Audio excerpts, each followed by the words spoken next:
함께 기도드리겠습니다.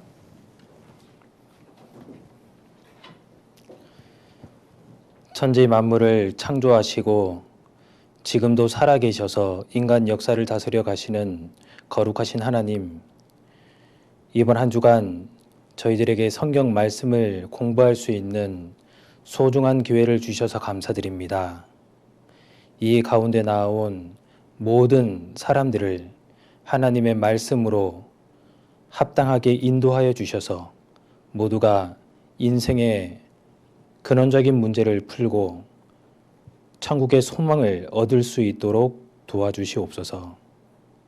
오늘부터 증거되는 하나님의 말씀을 모두가 잘 들을 수 있도록 주 성령님께서 함께하여 주시고 지켜주시옵소서. 모든 것을 주님께만 부탁드리오며 저희를 사랑하시는 예수님 이름으로 기도드렸습니다. 아멘. 같이 성경 전도서 3장을 찾겠습니다.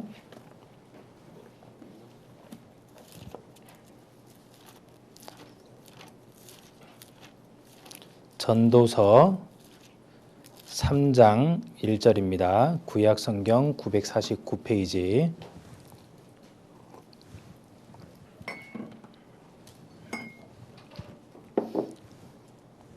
성경이 없는 분은 앞에 화면에도 띄워뒀으니까요.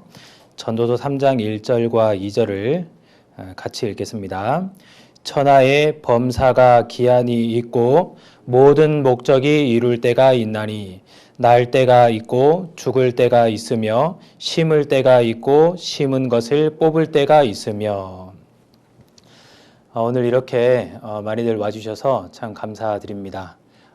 코로나 바이러스로 인해서 장소에 많은 분들이 모일 수는 없고요. 인터넷 상으로 더 많은 분들이 지금 말씀을 듣고 있으리라 그렇게 생각을 합니다. 오늘부터 토요일까지 5일간 이 성경 강연회를 준비를 했습니다. 이 성경 강연회를 진행하는 이유는 여러분들을 교인을 만들려고 하는 것이 아니고, 그리고 가까운 교회에 다니시라 이제 그런 말씀을 드리려고 하는 것도 아닙니다. 사람이 인생을 살다 보면 반드시 풀어야 되는 문제가 있습니다. 그 문제를 함께 생각해 보고 함께 이번 시간을 통해서 그 문제를 꼭 풀어보고자 여러분들 이렇게 초대하게 됐습니다. 여기 나오신 분들 가운데는 자신이 원해서 오신 분도 있을 것이고 마지못해 오신 분도 있으리라고 생각합니다. 그 얼굴 표정에 다 드러납니다. 그렇지만 어쨌건 이 자리에 오신 건 참 잘 오신 겁니다. 이곳에서 이제 여러분들이 구하던 답을 얻는 분도 있으실 것이고요. 마지못해 오셨다고 하더라도 끝까지 들으시고 나면 정말 내가 말씀을 잘 들었구나 하는 이제 그런 생각을 하시게 될 겁니다. 어차피 여러분들이 어렵게 시간을 내서 이 자리에 오신 거니만큼 내가 정말 전해지는 말씀을 집중해서 잘 들어보겠다 하는 그런 마음으로 들어주셨으면 하는 그런 마음입니다. 그래서 그냥 시간을 때우는 것은 큰 의미가 없잖아요. 그러니까 제가 드리는 말씀에 대해서 정말 저것이 맞는 이야기인지 틀린 이야기인지 곰곰이 하나하나 상식적인 수준에서 판단을 해가면서 말씀을 들었으면 좋겠습니다. 세상에서 무서운 것이 선입견이라고 합니다. 미리 결론을 지어놓고 이야기를 듣지 말고 무슨 이야기를 하는지 곰곰이 생각해 보면서 그것이 내 마음과 그리고 내 바람과 다른 이야기라고 하더라도 저것이 올바른 이야기인지 판단해 보는 그러한 판단력은 여러분 모두에게 있으리라고 생각을 합니다. 그래서 전해지는 이야기를 하나하나 잘 들어봤으면 좋겠습니다. 여기 앞에 띄워놓은 말씀을 보시면 천하의 범사가 기한이 있고 모든 목적이 이룰 때가 있나니 하고 말씀을 하셨습니다. 그리고 사람이 날 때가 있고 죽을 때가 있다 하고 말씀을 하십니다. 여기 계신 모든 분들은 태어났기 때문에 살아가고 있죠. 그리고 언젠가는 죽음을 건너가게 될 겁니다. 사람이 태어나서 죽을 때까지의 기한을 인생이라고 이야기합니다. 인생은 하나의 기한입니다. 그래서 천하의 범사가 기한이 있다 하고 말씀을 하십니다.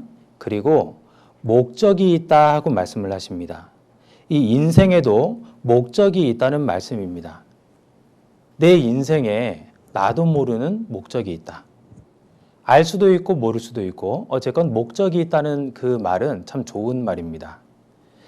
사람들은 이 세상을 살아가면서 많은 것에 목적을 두고 그것을 내가 어떻게 컨트롤 해보려고 하잖아요. 그래서 많은 것에 목적을 두고 의미를 부여를 합니다. 그런데 정작 가장 중요한 나에게 목적이 없다면 사실 목적이 없는 인생이라는 것은 참 불행한 거잖아요. 그래서 나에게 어떠한 목적이 있다 하고 성경은 말씀을 하십니다. 그런데 사람들이 자신의 인생의 목적에 대해서 잘 모르는 것이 그것이 문제입니다. 여기 인터뷰를 한 내용이 있습니다. 잠깐 보시죠. 왜 살아요? 그러게요. 저 잘 모르겠는데. 왜 살아요? 먹기 위해 살아요. 먹기 위해서. 왜 살아요? 그냥 편하게. 왜 그런 것 같아요? 죽는 게 무서워서. 고마워요. 다들 이제 솔직히는 이야기를 합니다. 그런데 정답이라고 할 만한 답은 듣지를 못한 것 같습니다. 사람들은 열심히는 살지만 인생의 목적은 잘 모릅니다. 저마다 나름대로 목표를 두고는 살아가지만 누군가에게 그것이 당신 인생의 진정한 목적이냐 하고 물어봤을 때 그렇다라고 대답할 수 있는 사람은 거의 없을 겁니다. 사람들은 자신의 인생의 목적을 모르는 상태로 살아갑니다. 수천 년간 인생의 목적을 구해보려고 많은 사람들이 노력했지만 아직도 인생의 목적을 뚜렷하게 알지 못하고 있습니다. 그래서 나는 무엇을 위해서 살아가고 있는가? 자, 한번 여러분들 인생을 한번 생각을 해보십시오. 오늘도 열심히 공부하다가 이 자리에 앉으셨잖아요. 근데 열심히 공부한 이유가 무엇인가? 공부를 해서 내가 무엇을 얻으려고 하는가? 그것이 목적입니까? 아닙니다. 그 얻으려고 한 것은 무엇을 위해서 얻으려고 했느냐? 그렇게 쭉 생각하다 보면요. 내가 무엇을 위해 살고 있지? 하는 그런 생각을 하게 됩니다. 이 세상에서는 무언가를 얻기 위해서는 반드시 대가를 지불해야 됩니다. 여러분들이 많은 시간을 들여서 공부를 하잖아요. 문제를 열심히 풉니다. 이제 그것을 통해서 좋은 대학에 들어가려고 합니다. 어른이 되어서 내가 더 좋은 사람, 더 훌륭한 사람이 되겠다. 이 세상에서 좀 더 영향력 있는 사람이 되겠다 하는 목적을 가지고 열심히 공부하는 사람을 두고 어리석다고 이야기하는 사람은 없어요. 열심히 공부하면 야, 큰 인물이 되겠다 하고 칭찬을 해줍니다. 자기 시간을 쪼개서 더 열심히 공부하고 공부에 많은 시간을 투자하는 사람을 두고 훌륭한 학생이다라고 사람들은 이야기를 합니다. 그런데 그것이 자신은 열심히 공부를 하고 있는데 사실 내가 왜 열심히 공부를 하고 있지? 이 생각을 해보면요. 그 궁극적인 의미에 대해서는 다들 잘 모르고 있다는 얘기입니다. 사람들의 인생을 이와 같이 표현할 수가 있습니다. 자, 저기 멀리 표대가 보이죠? 사람들의 인생을 저 표대를 향해 달려가는 것으로 표현을 해봤습니다. 그래서 태어나서 성인이 되기까지 인생의 준비 단계다. 이렇게 이제 생각을 해보고요.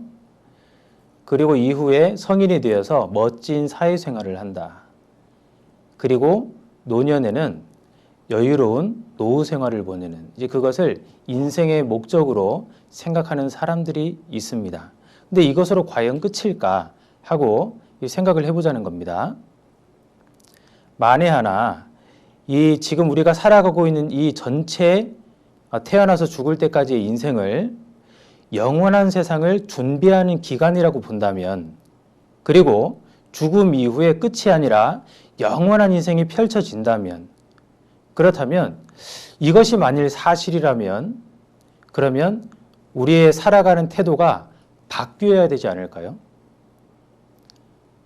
그러니까 죽음을 바라보는 시선이 죽음은 끝이다 하고 생각하는 사람들이 있고 죽음은 또 다른 시작이다 하고 생각하는 사람들이 있습니다. 그것을 어떻게 생각하느냐에 따라서 이 세상을 살아가는 방법이 완전히 바뀌어야 됩니다. 아니, 완전히 바뀔 수밖에 없습니다.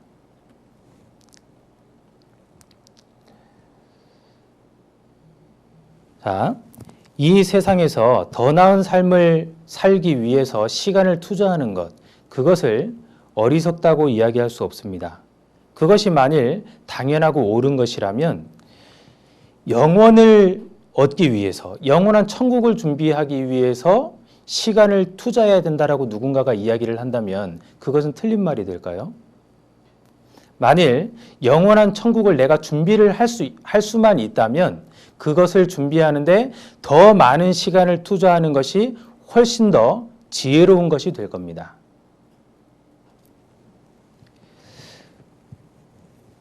그런데 천국을 준비하는 데는 이제 이 세상을 준비하는 것과는 놀라운 차이가 있습니다. 이 시간적인 차이가 있습니다. 이 세상에서 성공을 하려면 열심히 노력을 해야 됩니다. 대가 없는 것은 없습니다. 그래서 부지런히 노력하고 그리고 무언가를 준비를 해서 그래서 준비한 만큼 어떤 것을 이제 얻게 되는 것이죠. 근데 영원한 천국은 내가 열심히 노력해서 들어가는 것이 아니라고 했습니다. 돈이나 힘이나 노력으로 들어가는 것이 아니라 믿음으로 들어가는 것이 천국이라고 이야기했습니다. 그래서 천국을 들어가는 것에는 이제 믿음을 가지고 들어가는 것입니다. 그렇기 때문에 믿음이라는 것이 생기기만 하면 들어가는 거예요. 이것은 내 노력으로 인해서 들어가는 것이 아니기 때문에 마음이 준비가 잘 되어 있는 사람은 순식간에 천국 들어갈 자격을 얻기도 합니다. 성경에 예수님이 십자가에 달려 돌아가실 때 그 옆에 있던 강도는 예수님을 보고 자신의 인생을, 자신의 영혼을 부탁했습니다. 곧 죽을 것을 알았거든요. 자신이요. 근데 예수님께서 그에게 너 오늘 나와 함께 낙원에 있을 거야 하고 답변을 해주셨습니다. 그는 그날 천국에 들어갔습니다. 그리고 사도행전에 보면 정말 간절한 마음으로 하나님을 찾고 선행을 하던 그런 어떠한 사람이 베드로 사도를 통해서 말씀을 듣고 그날 구원을 받습니다. 마음이 준비된 사람들은 구원을 받는데 금방 구원을 받을 수가 있어요. 그래서 이번 주간에 5일간의 집회를 준비를 했는데 이 집회를 잘 들어보시면 마음이 준비되신 분은 이 5일간에 충분히 구원을 받을 수 있을 겁니다. 억지로 끌려온 분도요. 지금부터 이제 전해드리는 말씀이 평소 궁금해하던 그런 부분들이 많을 겁니다. 그래서 말씀을 잘 들어보면 아 정말 그런가 하고 이제 관심이 생길 거예요. 듣다 보면은 5일 만에 구원을 받을 수도 있습니다. 자, 인생에 중요한 질문들이 있습니다. 영혼이 있을까? 죽음 이후의 세계가 있을까? 정말 중요하잖아요.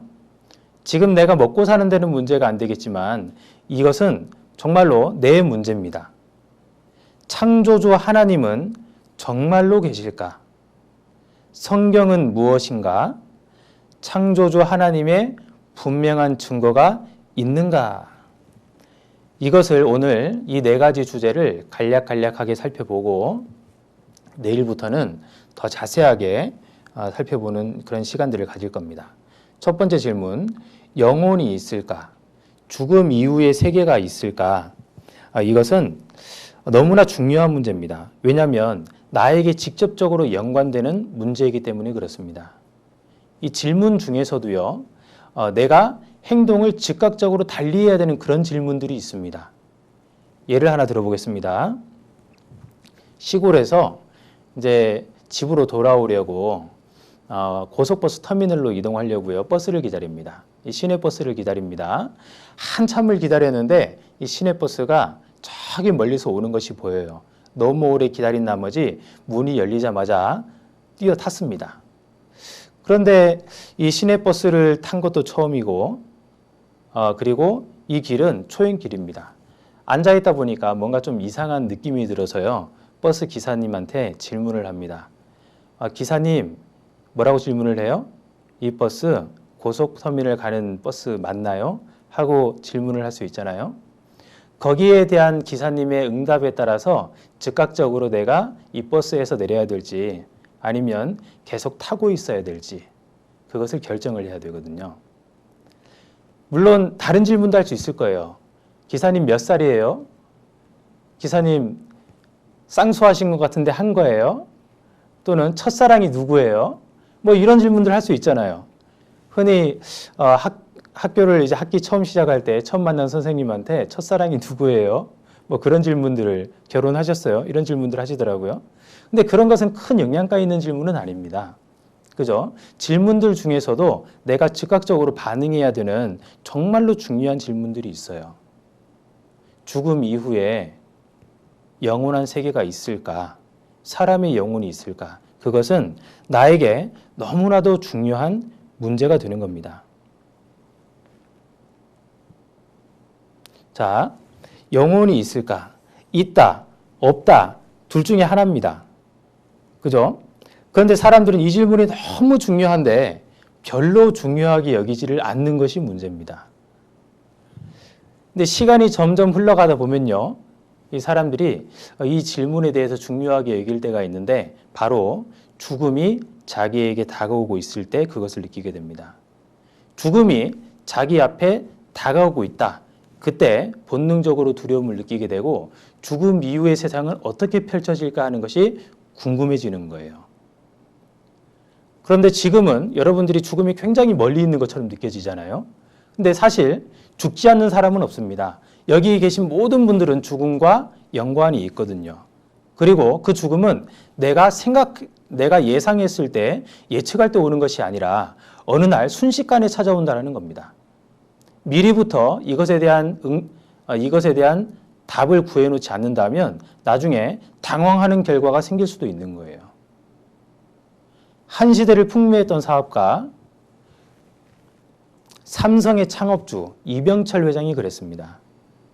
모두가 부러워하던 사람이었습니다. 모두가 푯대로 삼던 사람이었어요. 저 사람만큼만 되면 좋겠다. 어떻게 하면 저렇게 될 수 있을까 하고 상상을 했습니다. 근데 그는 죽기 한 달 전에 24가지 종교적인 질문을 냈습니다. 그가 궁금해했던 것은 어떤 법적인 문제 또는 세금 문제, 상속 문제 이런 것이 아니었습니다. 그가 정말로 궁금해했던 것은 내가 죽으면 어떻게 될까요? 그것을 궁금해했던 거예요. 왜냐하면 죽음이 자기 문제가 된 겁니다. 그리고 그 죽음을 대신해 줄 수 있는 사람도 없고 그 죽음에 대해서 해결해 줄 수 있는 사람이 없었던 겁니다. 결국 자기 혼자 모든 것을 놓고 건너가야 되는 것이 죽음인데 그때 내가 죽으면 어떻게 될까 하는 그것이 그에게 가장 중요한 문제가 됐습니다. 그렇다면 여러분들은 그러한 문제를 나의 문제로 여기는 때가 오지 않을까요? 그런 때가 온다라는 겁니다. 이병철 회장이 궁금했던 것이 있습니다. 천국 가기 힘들다는 부자 악인인가? 성경에 부자가 천국 들어가는 것이 낙타가 바늘길 통과하는 것보다 어렵다는 말씀이 있습니다. 그러니까요. 그러면 천국 가기 힘들다는 부자는 악인이라서 그런 건가 하는 그런 질문을 하는 거예요. 자기가 부자잖아요. 자기 문제가 되는 겁니다. 이렇게 24가지 질문을 냈는데요. 그중에 몇 가지만 보면 하나님의 존재를 어떻게 증명할 수 있나?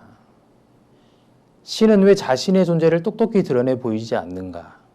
하나님이 진짜 계시냐 안 계시냐 그것이 궁금한 겁니다. 그리고 신은 우주 만물의 창조주라는데 무엇으로 증명할 수 있나? 그렇게 이야기를 합니다. 예수는 우리의 죄를 대신 속죄하기 위해 죽었다는데 우리의 죄란 무엇인가? 그렇다면 왜 우리로 하여금 죄를 짓게 내버려 두었는가? 성경은 어떻게 만들어졌는가? 그것이 하나님 말씀이라는 것을 어떻게 증명할 수 있나? 그럼 종교란 무엇인가? 종교가 인간에게 왜 필요한가? 영혼이란 무엇인가? 이런 질문들을 하는 겁니다. 인간은 죽은 후에 영혼은 죽지 않고 천국이나 지옥으로 간다는 것을 어떻게 믿을 수 있나? 지구의 종말은 오는가? 이런 궁금증들을 이야기를 한 겁니다. 그런데 그는 여기에 대한 답을 얻지 못했습니다. 그리고 쓸쓸히 홀로 죽음을 건너가야만 했습니다. 여기 계신 모든 분들에게 죽음은 언젠가는 찾아오게 되어 있습니다. 그래서 여러분들 각자가 그 죽음에 대해서 미리 답을 구해 놔야 됩니다. 여러분, 죽으면 끝일까요? 많은 사람들이 죽음에 대해서 어떻게 생각을 하는지 궁금하지 않습니까? 근데 우리들 조상으로부터 대대로 죽음에 대한 표현을 이렇게 이야기를 했습니다. 돌아가셨다, 숨을 거두셨다, 별세하셨다, 소천하셨다. 다 영혼의 존재를 두고 하신 말씀입니다. 돌아가셨다, 왔던 곳으로 되돌아갔다는 말씀이시죠? 여러분들 오늘 이 성경 강연회가 끝나면 집으로 돌아가실 겁니다. 그죠? 왔던 곳으로 돌아가는 겁니다. 아니, 몸은 여기에 누워 있는데 왜 돌아갔다고 표현을 하느냐? 그것은 영혼을 두고 하시는 말씀입니다. 숨을 거두셨다. 숨을 주신 분이 거두어 가시는 겁니다. 별세하셨다. 이 세상에서 다른 세상으로 가셨다는 거예요. 소천하셨다. 하늘에서 부르셨다. 다 영혼을 두고 하시는 말씀입니다. 그래서 과거에 많은 분들도 지금도 이런 표현들을 계속해서 쓰고 있습니다. 영혼에 대한 염두를 하고 영혼을 염두에 두고 죽음에 대해서 말씀을 하신 겁니다. 그런데 우리 시대에 죽었다가 살아나는 사람들이 있습니다. 이것을 근사체험이라고도 하고 임사체험이라고도 합니다. 영혼이 몸 밖을 빠져나갔을 때, 영혼과 육체가 분리되었을 때 죽었다라고 이야기를 합니다. 그런데 나갔던 영혼이 다시 돌아오면 살아나는 겁니다. 근데 이러한 경험은 흔한 경험은 아닌데 굉장히 많은 사람들이 경험을 하는 겁니다. 사후의 삶 수백만 명이 경험을 했다라고 하죠. 그리고 책도 많이 펴냈습니다. 죽었다 살아난 사람 150명이 증언한 저 세상의 비밀 공개장, 이 세상 후의 세상, 사후의 세계. 모리스 롤링스 박사라는 미국 국방성의 심장병 전문의였습니다. 이분이요, 원래 이 영혼을 안 믿는 분이었어요.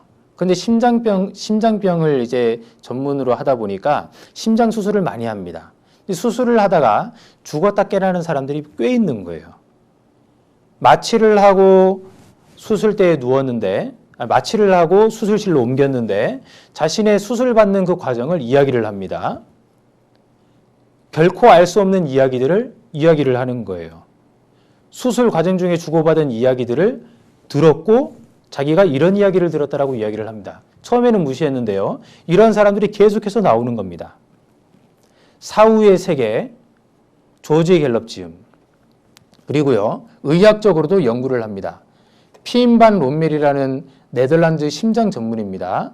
세계적인 학술지 란셋, 그러니까 의사들만 보는 의학 전문지입니다. 거기에는 많은 연구 논문들이 기고가 됩니다. 근데 거기에 근사체험 사례자 분석 연구 결과를 발표했습니다. 지금은요, 미국의 대학들은, 의과 대학들은 영혼을 연구하는 그 과목이 따로 있습니다. 뇌의 모든 기능이 멈추고 나서도 사람들은 의식을 가지고 있습니다. 이게 어떻게 가능할까요? 이것을 연구해서 란셋, 이 의학 전문지에다가 논문을 기고했습니다. 자, 근사체험 항목. 동일하게 느끼는, 경험하는 내용들입니다. 죽었다는 주관적인 느낌, 긍정적인 감정, 체외 이탈, 터널 통과, 이런 것들을 경험한다는 겁니다. 죽었다 살아난 사람들의 이 증언을 잠깐 들어보겠습니다. 제가 그 당시에 죽으면서 저 흰빛 이동이 빠져나가면서 내가 영과 육이 분리되는구나, 이런 것을 확연하게 경험했죠. 영혼이 이렇게 붕 떴는데 당분간 그 350일 침대 위에 이 천장 형광등 위에 이렇게 고무풍선처럼 이렇게 둥둥 떠다녔어요, 혼이. 그러면서 놀라운 그 느낌이 있는데 다 보이는 거예요, 하리가. 좀 느낌이 이상해서 옆을 보니까 여기 천장에 형광등이 보이는 거예요. 바로 옆에 여기. 그런데 그게 이상한 생각은 안 들어요. 그냥 이게 형광등이구나. 이 씨는 그때 잠을 자고 있는 아내와 아이의 모습을 내려다볼 수 있었는데 그 그 역시도 그 광경을 별다른 감정 없이 무심코 바라보는 느낌이었다고 합니다. 이렇게 좀 천장에서 내리다 보니까 나라는 게 죽어가지고서 이 허연 혼이불을 부모님들이 덮어놓으셨더라고.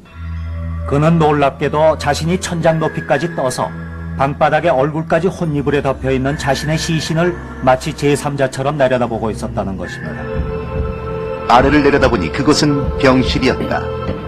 그중 가장 위독해 보이는 환자 한 명이 눈에 띄었는데 험상궂은 환자가 또 있고, 아유, 그래서 내가 속으로 가면서 그랬다. 아유, 저런 사람들은 죽게 놔두지 뭘 병가에 데려왔나. 환자는 바로 하영식 그 자신이었다. 연탄가스 중독으로 혼수 상태에 빠졌던 유씨. 그 역시 공중에서 자신의 얼굴 위로 하얀 천이 덮이는 광경을 내려다봤다고 한다. 내가 왜 여기 저기 누워있지? 자꾸 이제 의심을 하고 깨워보려고 이게 다시 이제 밑으로 내려가려는데 잘 안 내려가지더라고요. 아차, 죽었구나 이런 생각이 팍 떠오르더라고요. 뒤에서 약간 웅웅거리는 소리가 들리면서 내가 몸에서 튕겨 나오는 것을 느꼈어요. 어떻게 되었는지 모르게 그냥 몸 밖에 나와 있었어요. 나는 머리맡에 앉아 잠깐 내가 누구인지 보고 있었죠. 그리고 천장으로 내가 떠오르는 게 느껴졌어요.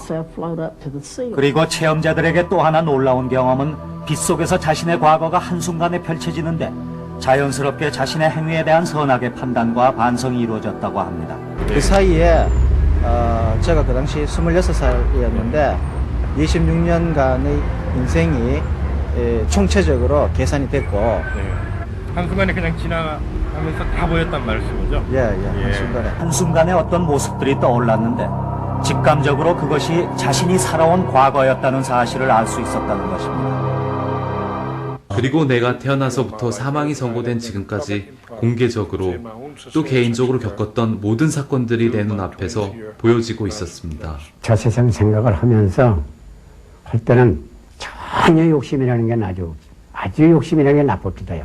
확실히 사후 세계가 있고 그래서 사람들이 각자 하나의 종교를 가지고 영적 수행을 할 필요가 있다고 확신하고 있습니다. 틀림없이 있어요. 사후세계가 틀림없이 있습니다. 다른 사람들이 다 죽었다 했을 적에 나는 안 죽고 어떠한 형태의 세계에서 나는 활동을 했다는 사실이라. 꿈에서요?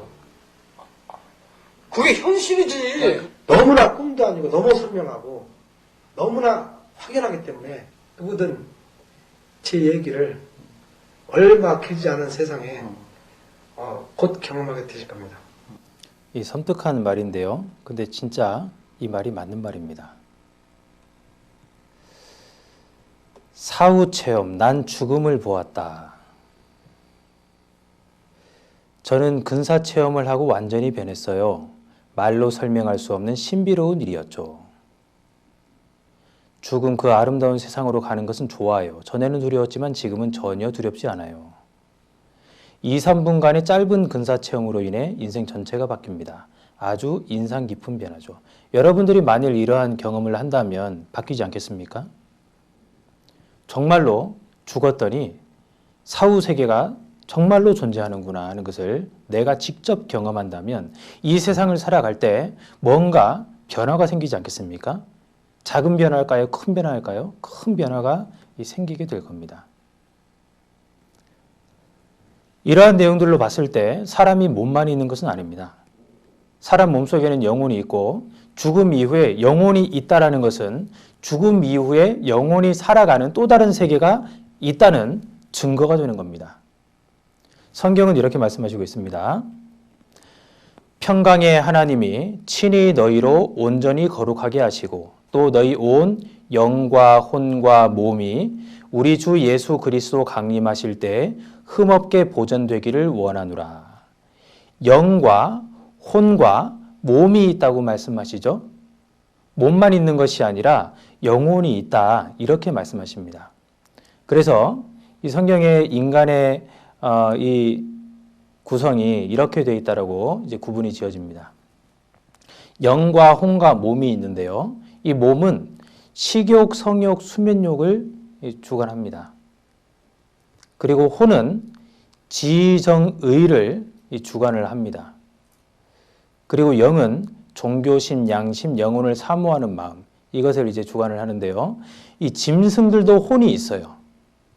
그런데 짐승은 영이 없습니다. 이 짐승과 사람의 차이가 영이 있느냐 없느냐 차이예요. 이 짐승들도 이 생각이라는 걸 다 하거든요.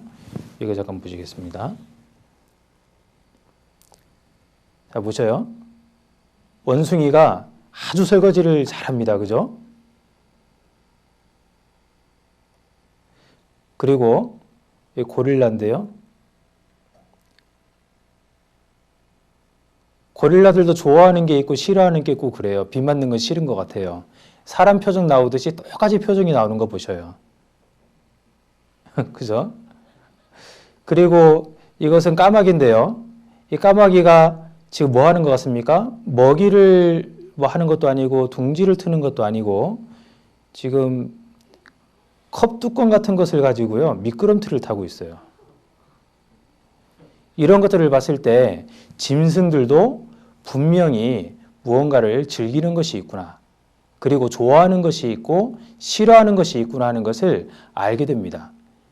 그리고 자세히 보면요. 짐승들도 위계질서가 있습니다. 근데 짐승들이 하지 못하는 것이 있습니다. 그것이 뭐냐면 사람의 영혼의 작용입니다. 종교 있는 짐승이 없죠. 그리고 양심 있는 짐승이 없습니다. 연구 결과가 그렇습니다. 영혼을 사모하는 마음을 가진 짐승이 없어요. 짐승은 잠시 자기가 먹을 것 그리고 쉴 것 있으면요 만족을 합니다. 왜 짐승은 종교심이 없고 양심이 없고 영혼을 사모하는 마음이 없느냐? 그것은 영이 없기 때문에 그런 겁니다. 영이 있으면 영의 힘이 나오게 되어 있거든요. 영의 작용이 나옵니다. 영이 없기 때문에 영의 작용이 나타나지를 않는 겁니다. 근데 사람은 영적인 존재로 지음을 받았습니다. 하나님은 영이신데 이 사람이 영적인 존재로 지음을 받았다 하고 말씀을 하시는 겁니다. 그래서 이 영은 종교심이 있습니다. 자신을 지어주신 창조주를 찾아가려 하는 그런 마음이 안에 있습니다. 그래서 이 세상은 저절로일까? 아니면 누군가가 만들었을까? 이런 생각을 하는 거예요. 어떤 짐승도 이런 생각 안 합니다. 사람은 하잖아요. 그리고 자신이 잘못했을 때 누가 보든 보지 않든 안에서 양심이 자신을 찌릅니다. 양심은 자기 안에 있지만 자기 것은 아닙니다. 자기가 잘못하면 사정없이 찌르거든요. 항상 자기를 변호해 주는 것만은 아닌 거예요. 잘못했을 때 죄책감을 느끼게 합니다. 근데 짐승은 그런 것이 없습니다. 영원을 사모하는 마음, 영원한 것을 갈구하는 마음이 사람에게만 있는 거예요. 이것이 사람은 몸으로만 이루어진 또는 이 생명이 끝나고 나면 사라지고 마는 그러한 것이 아니라 영원히 살아가는 존재로 지음을 받은 것이다라는 그 증거가 될 수 있는 겁니다. 욥기 4장 19절에는 하물며 흙집에 살며 티끌로 털을 삼고 하루살이에게라도 눌려 죽을 자이겠느냐 하고 말씀을 하셔요. 우리 사람을 두고 흙집에 산다 하고 말씀을 하시는 거예요. 그래서 이것이 과연 흙인가? 이 말씀은 지금으로부터 3,500년 전에 기록이 됐는데요. 사람의 몸을 가지고 흙집이라고 이야기를 하는 겁니다. 그런데 그것이 굉장히 놀라운 말이라는 것을 우리 시대에 와서야 알았습니다. 사람의 몸의 원소를, 구성비를 분석을 해보니까요. 흙의 원소하고 인체의 구성 요소하고 정확하게 일치한다라는 그 결과가 나왔습니다.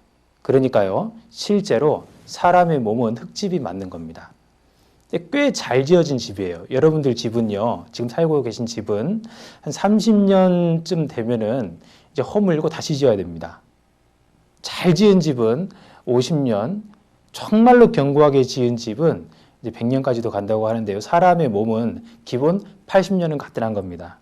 어떤 사고만 안 당하면요. 그런데 이 몸이 이제 점점점 오래 살면 살수록 점점점 낡아져서 그 속에 살고 있는 나, 진짜 나는 이제 그 몸을 떠나가야 된다는 겁니다. 처음부터 그렇게 지음을 받은 거예요. 한 번 죽는 것은 사람에게 정하신 것이요. 사람은 결국 태어나서 살아가는 것이 아니라 태어나서 죽음을 향해 한 발짝 한 발짝 다가가고 있는 겁니다. 이렇게 아름다운 청춘도 살면 이렇게 되잖아요. 사람은 청춘이 있고 또 노년이 있는 겁니다. 이렇게 건장한 육체미를 뽐내는 사람들도요, 시간이 지나면 이렇게 되는 거예요. 그리고 세월이 흐르면 결국 땅에 묻히게 되는 겁니다.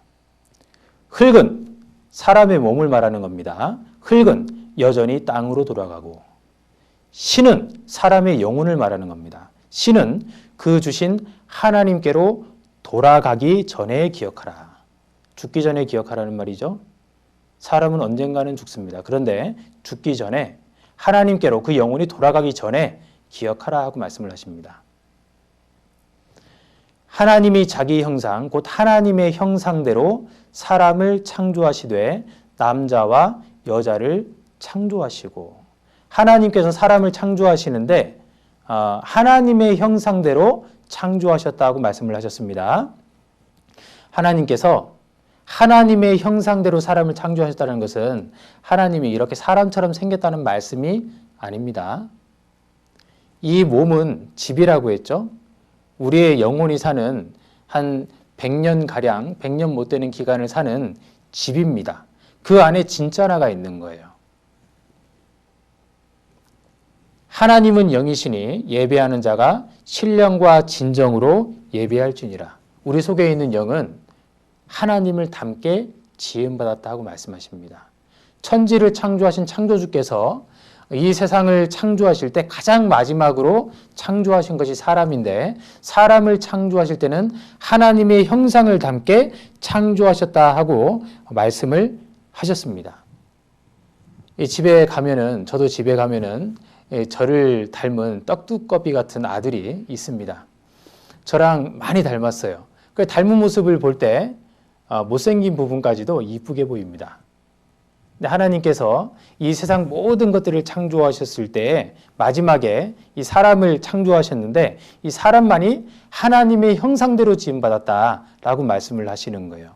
하나님께서 보셨을 때 너무나도 기쁘셨던 겁니다. 사람을 지으신 목적이 있는 겁니다. 우리의 몸은 100년 남짓하면 땅에 묻힙니다. 흙은 땅으로 돌아가는 겁니다. 근데 그 안에 있는 영혼은 죽지 않습니다. 제가 90대 할머니께 여쭤봤습니다. 할머니 마음이 늙으셔요? 그랬더니요, 아니랍니다. 마음은 청춘이지 그러시는 거예요. 근데 누구도 다 그렇습니다. 저는 제가 아직도 대학생인 줄 착각할 때가 많이 있습니다. 그런데 다들 그렇게 보지는 않으시더라고요. 마음은 항상 그대로인 거예요. 우리 속에 있는 영혼은요, 영원히 살아가야 되는 그런 존재로 처음부터 지음받았기 때문에 하나님과 함께요. 그래서 늙지 않습니다. 자, 그렇다면요, 하나님이 참으로 계시느냐는 것은 너무나 중요한 문제가 되는 겁니다. 창조주 하나님은 정말로 계실까? 중요한 문제죠. 참으로 계시면 믿어야 되는 거죠. 그런데 계시겠지 하고 믿는 것은 별로 의미가 없을 겁니다. 자, 이거 보시죠. 아니 땡 굴뚝에 연기 날까 하는 속담이 있습니다. 이 속담의 뜻은 원인 없는 결과는 없다, 이제 그 뜻이에요. 여기 지금 이 선비가요, 이제 뭔가 땀을 뻘뻘 흘리면서 이야기를 하는 것 같잖아요. 그런데 이 여인은 눈치를 챈 것 같습니다. 무슨 눈치를 챘을까요? 누군가가 불을 떼고 있어. 눈치를 챘을 겁니다. 자, 모든 일에는 원인이 있습니다. 기립성 저혈압의 원인이 있죠? 그리고 팔자주름의 원인 없는 간질환은 없다. 입맛이 없는 이유 없는 두통, 원인이 있습니다. 원인을 못 찾으니까 이유 없는 두통이라고 하는 거죠. 그래서 이 세상에서 원인을 잘 찾아내는 사람은 돈을 많이 벌 수 있습니다. 이 원인이 있거든요. 근데 잘 못 찾아서 이제 그런 건데 원인이 있다라는 겁니다. 하다못해 이 스님도 원인 없는 결과는 절대로 존재하지 않는다. 이렇게 이야기를 합니다. 이 당연하죠. 그래서 이 세상이 어떻게 생겨나게 됐을까? 우리가 살고 있는 이 지구, 이 대우주는 어떻게 생겨나게 됐을까? 과학자들이 이렇게 이야기를 합니다. 태초에 큰 폭발이 있었다. 그리고 시간이 흘러서 이 우주가 이렇게 형성이 되는데 은하계가 만들어지고 지구가 만들어지고 그리고 달이 만들어졌다. 달은 여차저차해서 만들어졌고 그리고 지구는 여차저차해서 만들어진 것이고 태양은 이렇게 해서 만들어졌을 거야. 은하는 이렇게 해서 만들어졌을 거야. 이 우주는 큰 폭발로 인해서 만들어졌을 거야 하면서 그 원인에 대해서 계속해서 설명을 합니다. 그렇다면 큰 폭발은 어떠한 원인에 의해서 있었을까 하고 그 원인에 대해서 생각을 해봐야 될까요? 해보지 않아야 될까요? 해봐야 됩니다. 그것이 과학도라면 당연히 그 원인에 대해서 생각을 해봐야 되는 겁니다. 원인 없는 결과는 없는 겁니다. 그런데 과학자들은 이 우주가 대폭발을 일으키게 된 원인은 무엇일까요? 라고 이야기하면요. 그것은 과학의 영역이 아니다 하고 정확하게 딱 잘라버리려고 합니다. 원인 없는 결과가 어디 있습니까? 원인이 있겠죠라고 계속해서 파고들려고 하면 그 사람을 바보 취급해버립니다. 왜 그럴까요? 거기에 대해서 생각을 해봐야 됩니다. 폭발이 일어났다면 둘 중에 하나입니다. 그냥 우연히 폭발이 일어났든지, 그러니까 원인이 없다는 얘기죠. 그냥 우연히 폭발이 일어났든지, 아니면 하나님께서 그것을 이 우주를 조성하실 때 그러한 방법을 사용하셨든지 둘 중에 하나일 겁니다. 하나님께서 창조하셨든지 아니면 우연히 일어났든지. 근데 그것을 우리가 논리적으로 그리고 상식적인 수준에서 생각해 봤을 때 여러분들이 한번 판단을 해 보십시오. 어떤 것이 맞을지 지금부터 조금 이렇게 생각을 해 보겠습니다.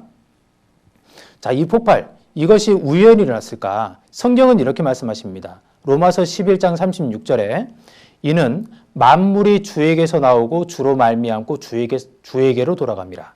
하나님께서 나왔고 또 하나님께로 돌아간다라는 말씀이시죠. 하나님께서 만물, 우주입니다. 하나님께로부터 우주가 나왔다. 하나님이 근원이 되신다 그 말이에요. 하나님이 근원이 되시니까 그 만물은 다시 하나님께로 돌아간다는 말씀입니다. 이러이러해서 폭발이 일어났을 거야 하고 어떠한 원인을 이야기했을 때 그것이 하나님이 아니게 되면요. 그러면 그것은 또 어떻게 됐느냐? 꼬리에 꼬리를 물게 됩니다. 그것의 원인은 무엇이냐? 그럼 그것을 설명하면 또 그것의 원인은 무엇이냐? 근데 과학자들은요. 하나님이 아닌 다른 것으로 계속해서 이야기를 지금 만들어내고 있는 중입니다. 이제 점점 판타지 세계로 들어가는 것 같아요. 과학에 관심 있는 분들은요, 그것을 쭉 공부해 보면요, 뭐 다중우주론이라든지, 그리고 우주를 제조하는 기계에 대해서 이야기를 하고요.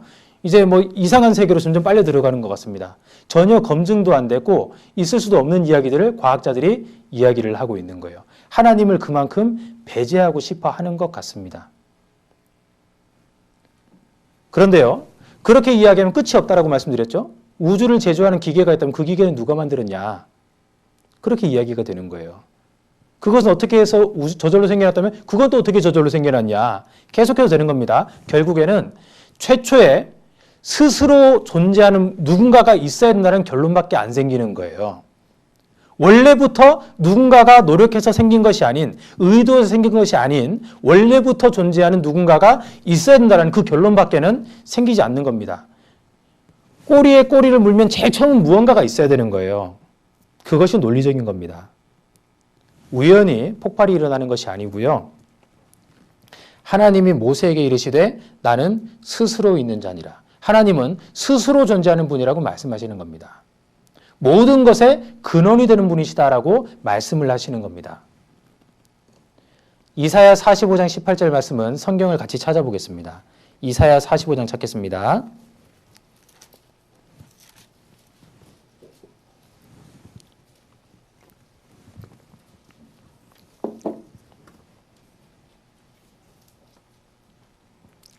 이사야 45장 18절 같이 읽겠습니다. 여호와는 하늘을 창조하신 하나님이시며 땅도 조성하시고 견고케 하시되 헛되이 창조치 아니하시고 사람으로 거하게 지으신 자신이라. 그 말씀에 나는 여호와라 나 외에 다른 이가 없느니라. 하나님께서는 창조하셨다고 말씀하셨습니다. 나 외에 다른 이가 없다. 오직 하나님은 유일하신 신이시며 하나님은 이 우주를 창조하신 창조주시다 하고 말씀을 하시는데, 여기서 우리가 초점을 맞춰야 될 것은 창조하시고 조성하시고 지으셨는데 견고케 하셨다. 그리고 헛되이 창조치 아니하셨다라고 말씀을 하신 겁니다. 아주 단단하게, 그리고 아주 하나님의 신적인 지혜를 담으셔서 우주를 조성하시는데 아주 미세하게 조정을 하셔가지고 하나님의 신적인 지혜가 그 안에 담겨 있도록 하셨다라는 그러한 의미입니다. 사람이 살 수 있도록 모든 환경을 조성하셨다 하는 그러한 의미입니다. 여기에는요, 굉장히 미세한 조정들이 들어가는 거예요. 이 우주 만물이 여러분 저절로 그냥 그저 있는 것이 아닙니다. 이 우주가 이대로 있을 수 있도록 이런 상황이 유지가 되려면요, 수많은 어떤 법칙들이 있고 수많은 상수들이 있습니다. 그런 것들을 하나하나 발견을 하면 정말 오늘은 기적적인 이 우주에서, 기적과 같은 지구에서 기적과 같은 삶을 살고 있구나 하는 것을 알게 되는 거예요.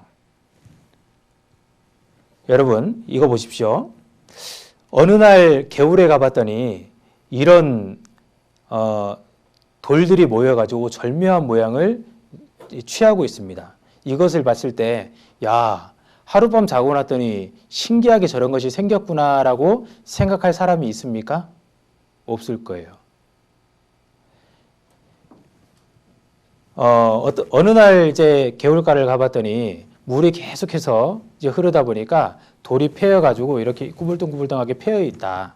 뭐 그럴 수는 있습니다. 그런데 그런 것하고 이런 것하고는 좀 다르거든요. 왜냐면요, 이 돌들은 서로가 맞물려가지고 절묘한 균형을 이루고 있기 때문에 그렇습니다. 누군가의 절묘한 균형 감각과 이 노력이 들어간 거예요. 이것이 저절로다라고 이야기할 수 있는 사람이 없습니다. 우연이 될 확률이 없냐고 이렇게 이야기를 할 수 있는데, 누군가가요, 확률적으로 따지면 확률은 나옵니다. 근데 그 확률이 이루어질 수는 없는 거예요. 자, 이런 것이 더 많습니다. 자, 이렇게 있을 때 이것이 우연이다라고 이야기할 수 있는 사람은 없습니다. 누군가가 와서 참 솜씨 좋은 사람이 이것을 쌓았다라고 이야기를 할 수 있을 겁니다. 저는 이렇게 쌓지 못하는데요, 이 세상에는 이렇게 절묘하게 돌을 쌓는 사람이 있습니다. 그런데 이것이 참 놀랍잖아요. 우리의 눈앞에서 이것을 쌓는다고 하더라도 참 신기하게 쳐다볼 것 같습니다. 근데 이것보다 더욱 절묘한 균형을 이루고 있는 것이 우리 지구와 우주입니다. 우리 지구의 이 대기의 조성 비율을 보면요, 여기에서 하나를 보겠습니다. 요즘에 문제가 되고 있는 이산화탄소. 이산화탄소의 비율이 0.35%가 아니고요, 0.035%입니다. 굉장히 낮은 비율이죠. 그런데 최근 문제가 되고 있는 것은 이 비율이 점점 높아져서 최근에 와서는 0.04%가 넘어갔다는 겁니다. 이것 때문에요, 이 지구의 온난화가 가속화되고 있고 대재앙이 오고 있습니다. 이전에 0.35% 이하였을 때는 아무런 문제가 없었는데요, 그것이 넘어가니까 문제가 생기는 거예요.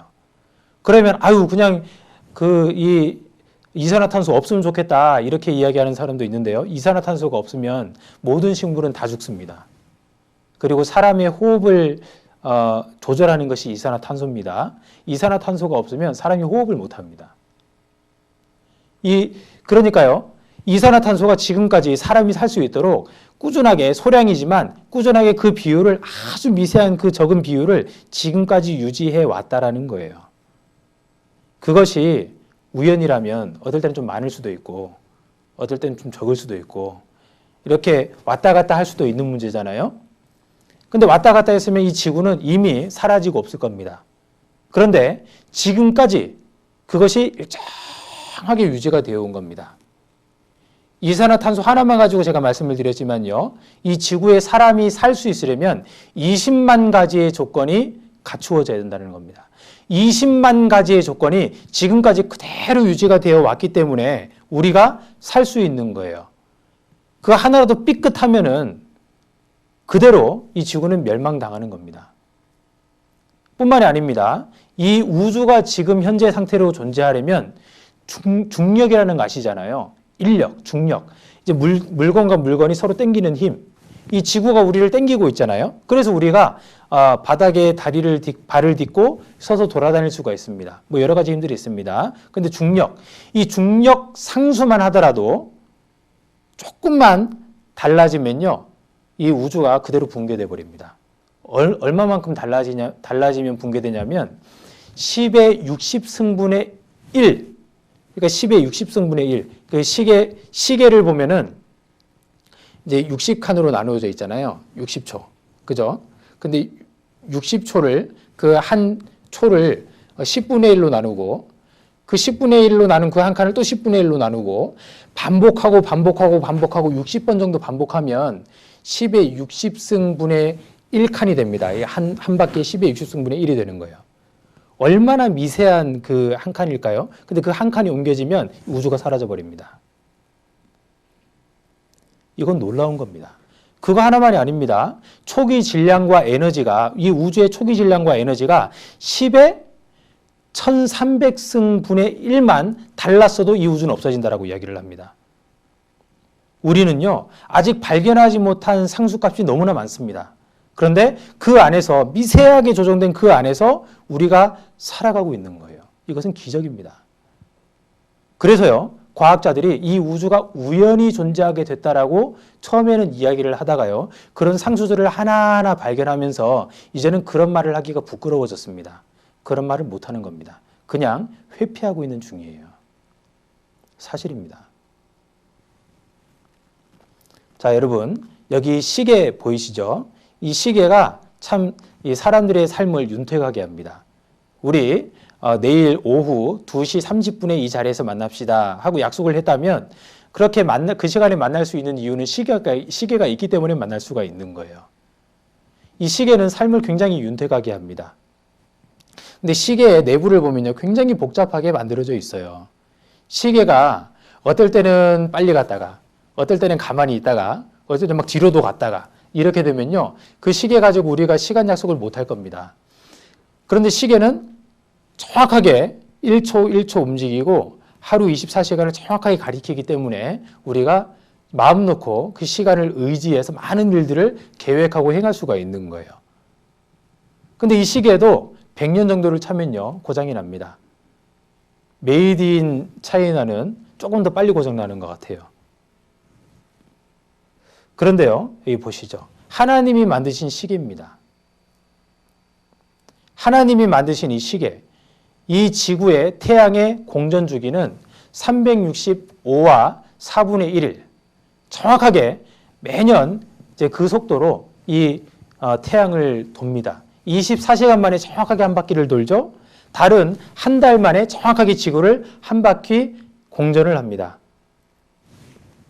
그래서요, 우리 사람들은 이 달과 지구의 공전, 움직임을 가지고 달력을 만들어내잖아요.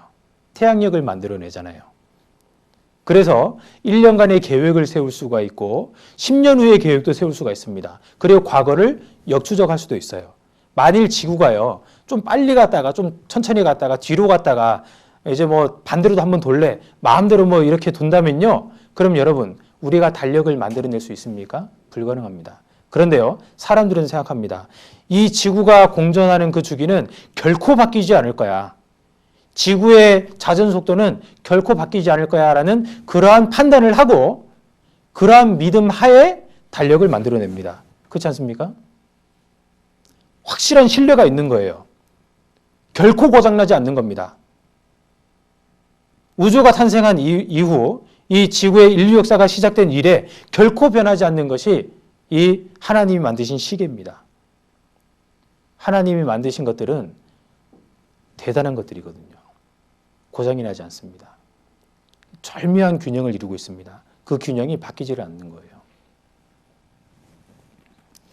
로마서 1장 20절에는 이렇게 말씀하십니다.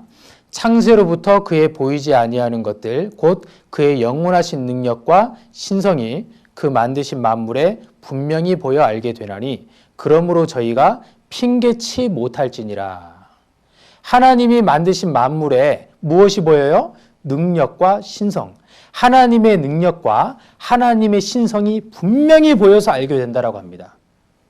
우리가 만물을 하나하나 살펴보면요, 사람이 흉내내지를 못합니다. 사람이 날아다니는 비행기, 드론 같은 것을 잘 만들어낼지 몰라도요, 파리 한 마리 못 만들잖아요. 그렇잖아요. 벌새의 움직임을 따라할 수가 없는 겁니다. 벌새를 못 만드는 겁니다. 새끼 낳는 강아지 한 마리 못 만듭니다. 굉장히 절묘한 것들, 하나님의 능력과 신성이 그 안에 들어가 있는 것을 우리 눈으로 보면서 아, 창조주가 계시구라는 것을 생각할 수가 있는 겁니다. 그런데 사람들은 하나님을 믿지 않으려고 하는 거예요. 그런 확실한 증거가 있음에도 불구하고 하나님 믿기를 싫어하는 마음이 있다, 이렇게 말씀하십니다. 시편 14편에는 어리석은 사람은 그 마음이 이르기를 하나님이 없다도다. 계신 하나님을 내가 없다고 해서 계신 하나님이 사라지는 것이 아닙니다. 하나님이 계시다면 내가 그 사실을 받아들이는 것이 그것이 지혜인 거예요. 사람들이 하나님을 믿지 않는 이유가 있습니다. 첫 번째, 보이지 않아서. 두 번째, 안 믿어도 아무 문제 없어서. 세 번째, 나쁜 사람들이 더 잘 돼서. 죄를 지어도 당장 벌이 없어서. 죽어봐야 알지 지금 어떻게 알아? 사람들이 미루는 경향이 있고 안 믿으려는 경향이 있습니다.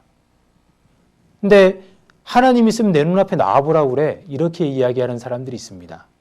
안 보이니까 못 믿겠다 하는 말이에요. 대표적으로 1번 문제를 가장 많이 이야기를 합니다. 보이면 믿겠다고 그렇게 이야기를 합니다. 그런데요, 이것은 참 어리석은 이야기거든요. 사람의 눈이 얼마나 불완전한지를 몰라서 하는 이야기입니다. 여기를 보시면 이 동그라미가 빙빙 돌아가게 보이죠? 자꾸 움직이는 것처럼 보이는 거예요. 사람뿐만 아니라 고양이도 그렇게 보는 것 같아요. 예. 보이는 것을 그대로, 진실 그대로 볼 수 있는 이제 그런 눈은 없는 것 같습니다. 지금 보시면 여기 위아래가 더 넓어 보이죠? 여기는 좁아 보이고요. 근데 중간에 있는 선들을 없애면 그대로 평행하다는 걸 압니다. 이 세상에는 사람의 눈으로 볼 수 있는 것보다 보지 못하는 것이 훨씬 많습니다. 태양, 별, 지구, 동물, 식물, 사람, 이런 것들은 볼 수 있지만요, 보이지 않는 것들이 훨씬 많은 거예요. 우리가 꽃은 보지만 꽃 냄새는 못 봅니다. 포도는 보지만 맛은 못 보잖아요. 개구리는 보지만, 새는 보지만 그들의 울음소리는 눈으로 볼 수 없습니다. 사람의 마음 분명히 있는데 보지 못합니다. 양심이 존재하는데 양심을 볼 수 없습니다. 하나님께서는 이렇게 말씀하셨습니다. 만물이 그에게 창조되되 하늘과 땅에서 보이는 것들과 보이지 않는 것들과 이 모든 것들을 하나님이 창조하셨다고 말씀을 하셨어요. 보이는 것들을 창조하시고 보이지 않는 것들도 창조하신 하나님은 보이지 않는 분이십니다. 왜냐하면 하나님은 영이시기 때문에 그렇습니다. 하나님은 영이시니 예배하는 자가 신령과 진정으로 예배할지니라. 네가 내 얼굴을 보지 못하리니 나를 보고 살 자가 없음이니라. 사람은 몸은 보지만 영혼은 보지 못합니다. 하나님은 영이시기 때문에 우리의 눈으로는 볼 수 없습니다. 어떤 사람은요, 난 하나님 봤다 그러는데요, 하나님 봤다고 말씀하시는 분은 잘못된 것을 보신 겁니다. 성경에는 하나님을 볼 수 없다라고 말씀하셔요. 만일 봤다면, 진짜로 보셨다면 성경의 하나님이 아니라 다른 분을 보신 겁니다. 하나님은 무엇보다 크시기 때문에 못 본다라고 말했습니다. 코끼리가 있는데요, 여기 개미가 코끼리 등에 올라가서 코끼리 없다 한번 나와보라고 그래, 내가 확 밟아 죽인다, 이렇게 얘기를 했다고 합니다. 이 개미는 너무나 큰 코끼리를 볼 수가 없습니다. 우리가요, 이 강당 안을 이제 볼 수는 있지만 수원시 전체를 지금 못 보잖아요. 지구 반대편을 못 봅니다. 우주 전체를 못 봅니다. 왜냐하면요, 사람의 눈은 그 정도로 지음을 받았기 때문에 그렇습니다. 사람의 눈은 이 세상을 살아가는데 적당한 정도로 지음을 받았어요. 이 손에는 어마무시한 양의 미생물들이 살고 있을 겁니다. 박테리아, 병균들. 그죠? 그런데 그 병균들을 다 볼 수 있는 눈을 가지고 있다면 다른 사람과 악수를 할 수 있습니까? 손을 내밀기도 부끄러울 것이고 잡기도 겁날 겁니다. 일상생활을 못하게 되는 겁니다. 무엇 하나 짚지를 못할 겁니다. 적당하게 너무 작은 것도 못 보고 너무 큰 것도 못 보게끔 그렇게 하나님은 지으신 겁니다. 하나님은 빛이시기 때문에 볼 수 없다라고 말합니다. 빛은 볼 수 있지 않냐라고 이야기합니다. 우리가 하나님이 만드신 태양도 맨눈으로 똑바로 눈 뜨고 10분 이상 쳐다볼 수 없습니다. 한낮에 태양을 두 눈 똑바로 뜨고 쳐다보는 사람은요, 눈을 상하게 할 작정을 하고 쳐다보는 거예요. 하나님이 만드신 태양도 똑바로 못 쳐다보는데 하나님을 똑바로 보고 살 자가 없는 겁니다. 구약 성경에 모세라는 선지자가 하나님께 하나님 얼굴을 보여주세요라고 이야기를 했어요. 네가 내 얼굴을 보지 못하리니 나를 보고 살 자가 없음이니라. 하나님 얼굴을 본 사람이 없습니다. 보면 죽습니다. 오직 그에게만 죽지 아니함이 있고 가까이 가지 못할 빛에 거하시고 아무 사람도 보지 못하였고 또 볼 수 없는 자신이 그에게 존귀와 영원한 능력을 돌릴지어다. 아멘. 하나님을 보지 못하는 이유가 있습니다. 그래서 보지 못하면 다른 방법으로 우리가 확인할 방법은 있거든요. 우리가 미세한 길이는 눈대중으로 대충은 이야기할 수 있어도요, 정확하게는 이야기 못합니다. 그래서 자로 재어보죠. 미세한 무게는 저울로 달아봅니다. 그리고 소리는 귀로 들어서 봅니다. 하나님은 성경을 통해서 볼 수가 있습니다. 하나님을 알 수 있는 방법들이 있습니다. 성경에다가 하나님께서 하나님 자신에 대해서 계시를 해주셨습니다. 그래서 하나님은 어떤 분이시구나 성경을 읽어보면 알 수가 있습니다. 그리고 사람은 양심을 통해서 하나님을 알 수가 있어요. 이 부조리한 세상, 분명히 이것을 바로잡는 어떠한 심판이 있을 것이다. 부조리한 일을 당할 때마다 사람들은 그런 생각을 하게 됩니다. 하늘이 무섭지 않느냐, 그런 이야기들을 합니다. 우주 만물을 봤을 때 하나님의 신적인 능력과 지혜가 그 안에 담겨 있다는 것을 발견하게 됩니다. 광대한 우주를 봤을 때 하나님이 얼마나 광대한 분이신지를 생각하게 되고, 그리고 아주 작은 미세한 어떤 물건들을 봤을 때, 그것을 확인했을 때 세밀한 하나님을 알게 됩니다. 그리고 하나님께서 이스라엘을 선택하셔서 이스라엘이라는 나라를 통해서 하나님을 계시하셨는데요. 이스라엘 역사를 공부해 보면 하나님이 어떠한 성품을 가지신 분이신지, 그리고 얼마나 무서운 분이신지, 또 어떤 사랑을 가지고 계신 분이신지, 얼마나 광대한 계획을 세운 분이신지를 알게 합니다. 그리고 예수님을 통해서, 예수 그리스도, 예수님을 통해서 하나님의 사랑이 우리에 대해서 어떻게 나타났는지를 알 수가 있습니다. 그렇다면 하나님을 알 수 있도록 계시해 주신 성경, 이 성경은 무엇이냐? 이 성경에 대해서 한번 알아보겠습니다. 이 성경은 기원전 1500년부터 기원 후 100년까지 약 1600년 기간 동안 기록이 됐습니다. 예수님을 중심으로 해서 예수님 이전을 기원 전이라고 합니다. BC, Before Christ, 예수님 이전의 뜻이죠. 예수님 이전에 기록된 성경이 구약 성경이라고 합니다. 구약 39권, 그리고 예수님 오신 이후에 기록된 성경을 신약 성경이라고 합니다. 그래서 신약 27권, 총 66권의 책이 성경 전서로 여러분들이 이제 성경 한 권 전체를 가지고 다닙니다. 66권 성경 전서입니다. 그리고 이것은 40여 명의 기자가 이스라엘, 이집트, 로마 등 이 3개 대륙에서 기록을 했습니다. 마지막 성경인 요한계시록이 기록된 때가 기원 후 100년쯤 됐을 때인데요. 그때 우리나라는 고구려 백제 신라가 시작되던 그 시점이었습니다. 우리나라에서 가장 오래된 그 역사서가 삼국사기인데 그 시기가 1145년입니다.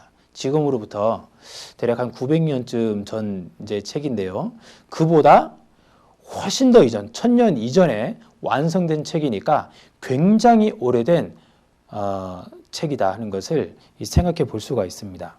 그런데요, 얼마나 정교하게 기록이 되었는지 이 성경을 두고 이 고대 유물들을 발견을 했을 때 이 성경과 비교를 해서 그것이 어떠한 시대고 어떠한 물건이냐 하는 것들을 이제 발견해 내곤 합니다. 그래서 성서고고학이라는 성서고고학이라는 학문이 있잖아요. 성경을 중심으로 이 고고학, 이 과거의 고대 시대의 과거 기원전 많은 것들을 발견을 해내는 겁니다. 근데 성경과 이 고고학이 틀린 적이 단 한 번도 없는 거예요. 이거 굉장히 놀라운 겁니다. 이 세상에 그러한 책은 없는 거예요. 그리고 또 그러한 종교도 없습니다. 사람들은 이 성경이 기독교의 경전쯤 된다라고 생각을 하는데요. 그것은 전혀 잘못된 생각입니다. 경전이 아니라 하나님의 책이 맞습니다. 불교에는 불경이 있고 힌두교에는 베다경전이 있습니다. 이슬람교에는 코란경이 있습니다. 근데 코란 고고학 들어보지 못하셨죠? 베다 고고학 못 들어보셨을 겁니다. 불경 고고학 못 들어보셨을 겁니다. 그런 거 없습니다. 근데 성서 고고학은 있습니다. 성경은 정확하게 인류 역사와 일치가 된다는 점에서 다른 어떤 종교의 경전들과는 분명한 차이점이 있습니다. 성경을 두고 기적의 책이다라고 이야기를 합니다. 성경의 7대 기적, 형성의 기적, 성경은 1600년 동안 기록이 된 책입니다.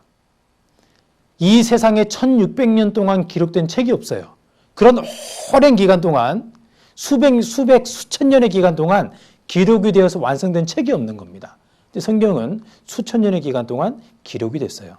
통일성의 기적, 66권의 책이고 40여 명의 사람들이 전혀 다른 교육 수준을 가진 그리고 전혀 다른 시대에 다른 장소에서 썼음에도 불구하고 한 사람이 쓴 것처럼 통일되어 있습니다. 이것도 기적입니다. 그 내용이 서로 모순되는 것이 없고 서로 정확하게 서로 상호 보완적으로 그것이 완성되어 있다는 것이 기적입니다. 이런 책이 세상에 없습니다. 연대의 기적, 세계 모든 책 중에 가장 오래된 책이다. 기적입니다. 판매고의 기적, 세계 역사상 모든 책 중에서 가장 많이 팔린 책입니다. 지금도 해마다 6억 부 이상 팔리고 있습니다. 아무도 안 놀라는데 이게 정말 어마어마한 거거든요. 6억 부 이상 팔리고 있다는 거예요. 그래서요, 이 성경이 베스트셀러다 하는 얘기는 당연한 거기 때문에 성경을 제외하고서 나머지 것들로 가지고 이야기를 하고 있습니다. 성경만큼 많이 팔린 책이 없습니다. 그리고 흥미의 기적, 세계 모든 계층의 사람들, 남녀노소 할 것 없이 모든 사람들이 흥미를 가지고 읽는 책이 성경입니다. 언어의 기적, 이 성경은 주로 교육을 못 받은 사람들이 썼습니다. 그런데요, 이제 국문학과, 이 문학을 연구하는 사람들이 이 성경을 연구를 합니다. 성경을 배웁니다. 굉장히 놀라운 책이죠. 그리고 보존의 기적, 모든 책들 가운데서 가장 많은 박해를 받았습니다. 수많은 사람들이 이 성경을 이 지구상에서 없애버리려고 모조리 불태워버리려고 그런 시도를 했는데 오히려 전 세계에 꽉 들어찬 책입니다. 이 성경은 기적의 책입니다. 가장 많이 팔린 책, 숱한 역경 헤쳐나온 영원한 베스트셀러, 1000년간 가장 중요한 사건은 성경 인쇄다. 달 여행은 33위. 성경이 단연 가장 많이 팔린 책입니다. 그리고 성경 번역 언어 2551개. 지구상에 존재하는 국가가 260개 정도가 됩니다. 그런데요, 거기에 10배 정도 되는 언어로 번역이 됐습니다. 2935개, 더 나아가서 2017년에는 3,324개. 15년 내 모든 언어로 완성된다. 2010년 신문입니다. 지금이 2020년이니까요. 5년 내 모든 언어로 완성된다. 놀라운 책입니다. 이런 책이 또 있을까요? 없습니다. 2위가요. 해리포터인데요. 62개 언어로 번역이 됐습니다. 2위와 1위의 차이는 3,000개가 넘는 언어 차이가 납니다. 전 세계 모든 사람이 자기가 쓰는 말로 읽을 수 있는 책입니다. 이런 책은 없습니다. 이사야 34장 16절 앞에 보시고 같이 읽겠습니다. 너희는 여호와의 책을 자세히 읽어보라. 이것들이 하나도 빠진 것이 없고 하나도 그 짝이 없는 것이 없으리니 이는 여호와의 입이 이를 명하셨고 그의 신이 이것들을 모으셨습니다. 이 성경은 하나님의 책, 여호와의 책이다라고 말씀하십니다. 여호와는 하나님의 이름입니다. 하나님 하는데요. 하나님은 우리가 이제 부르는 창조주의 그 호칭이 되는 겁니다. 이름이 아닙니다. 우리가 집에 가면 아버지, 어머니 하는데 아버지가 아버지의 이름이 아니잖아요. 그런 것처럼 하나님 이렇게 부르는데요. 여호와는 하나님의 기념칭을 하고 말씀을 하셨습니다. 여호와의 책이라는 것은 하나님의 책이라는 말씀입니다. 이 성경은 하나님께서 말씀하셨다 하는 그런 표현이 3,000번이 넘게 나옵니다. 그래서 성경을 쓴 사람을 저자라고 하지 않고 기자라고 이야기를 합니다. 모든 성경은 하나님의 감동으로 된 것으로 오직 성령의 감동하심을 입은 사람들이 하나님께 받아 말한 것임이니라. 하나님께서 불러주시고 사람이 받아 적은 겁니다. 저절로 되는 것은 없습니다. 성경이 존재한다는 것은 누군가가 기록했다라는 거예요. 근데 누군가가 기록을 했다면 만일 사람의 생각으로 기록한 것이냐 우리가 생각해 볼 문제입니다. 이것이 과연 사람의 생각으로 기록을 했다면 그 내용을 봤을 때 사람의 지혜, 사람의 생각, 사람의 마음이 들어가 있을 겁니다. 근데 하나님께서 불러주시고 사람이 받아 적은 것이라면 하나님의 지혜, 하나님의 마음, 하나님의 생각, 하나님의 계획이 안에 들어가 있을 겁니다. 근데 성경을 자세히 읽어보면 사람은 도저히 할 수 없는 말들을 기록해 놨습니다. 말이라고 다 말이 아니잖아요. 이 하나님의 말씀은 역사로서 그 예언이 성취되는 그 모든 것들이 이 안에 다 담겨 있습니다. 과학적인 내용들이 이 안에 들어있는데 그 모든 것들이 과학이 발달된 우리 시대에 이것이 사실이구나 하는 것이 드러납니다. 하나님의 말씀이 참 진리로구나 하는 것을 확인할 수 있게끔 해주셨습니다. 다른 종교는 그렇지 않거든요. 사실인지 거짓인지 확인할 수 있는 방법이 없어요. 그냥 무작정 믿을 수밖에 없는 그런 내용들인 겁니다. 그런데 사람들은 웬만하면 안 믿어보려고 하는데요. 하나님께서 어떻게든 믿을 수 있게 하시려고 이 성경을 주신 겁니다. 이 성경을 그래서 하나님의 책, 그리고 계시의 책이라고 하는 겁니다. 사람이 하나님을 찾아갈 수가 없는 거예요. 사람이 스스로 하나님을 찾아가려고 하는 것이 이 세상 종교입니다. 근데 하나님께서 이 사람을 찾아오신 것이 이 성경인 거예요. 2-3살 어린아이가 시장에서 부모님을 잃어버렸다면 그 아이가 부모님을 찾을 수 없습니다. 부모님이 그 아이를 찾아가야 됩니다. 그런 것처럼 하나님께서 이 세상에 사람들이 하나님을 찾아오지 못하기 때문에 하나님께서 스스로 하나님을 계시하신 것이 이 성경이 되는 겁니다. 옛날 사람들은 이 성경을 이렇게 파피루스라고 해서요, 종이를 만들어서 있었고, 또는 양피지, 이렇게 양의 그 가죽을 벗겨가지고 얇게 무드질을 해가지고 거기다가 썼습니다. 이렇게 두루마리로 보관을 했었습니다. 근데 이제 이것을 오래된 성경을 발견을 했는데요. 현존 최고 구약 사회문서를 발견했습니다. 이 사본의 역사를 1000년을 앞당겼다. 이렇게 말씀하시는데요. 이런 형태로 발견을 했습니다. 여기서 쿰란이라는 지역의 동굴에서 발견을 했는데요. 발견 당시 항아리에 보관되어 있는 이제 그런 것들이었는데 이것이 확인해 보니 기원전 2세기경의 것이다 하는 것이 확인이 됐습니다. 근데 이것이 굉장히 놀라운 일이었거든요. 왜냐면요. 성경이 후대 몇몇 사람들에 의해 고쳐진 것이 아닌가 하는 의혹이 불식되다. 사람들이 의혹을 제기했던 거예요. 시간이 흐르면서 사람들이 성경 고쳐 쓴 거 아니냐. 그러니까 예언이 좀 이렇게 틀리면 지우고 다시 쓰고 그런 식으로 하면 얼마든지 쓸 수 있는 게 아니냐라고 의혹을 제기한 거예요. 왜 의혹을 제기할까요? 예언이 너무나도 정확하게 맞아 들어가니까 이상했던 거예요. 성경이 하나님의 말씀이라고 믿지 않는 사람들이 너무 예언이 정확하게 맞아 들어가니까 이거 잘못하면 인정을 해야 될 것 같거든요. 그러니까 야 이거 고쳐 쓴 거야 라고 이야기를 하는 겁니다. 그런데 이 성경은 고쳐 쓴 것이 아니었던 거예요. 하나님께서 사해사분을 발견하게 하셔서 이 기원전부터 이제 지금까지 보존하여 두셨고 그것을 지금에 와서 확인을 해보니 지금 우리가 읽는 성경하고 전혀 틀리지 않구나라는 것을 드러내신 겁니다. 자 보시면요. 지금으로부터 1900년 전 AD 100년경에 성경은 완성이 됐습니다. 1600년의 기간 동안 성경이 완성이 됐어요.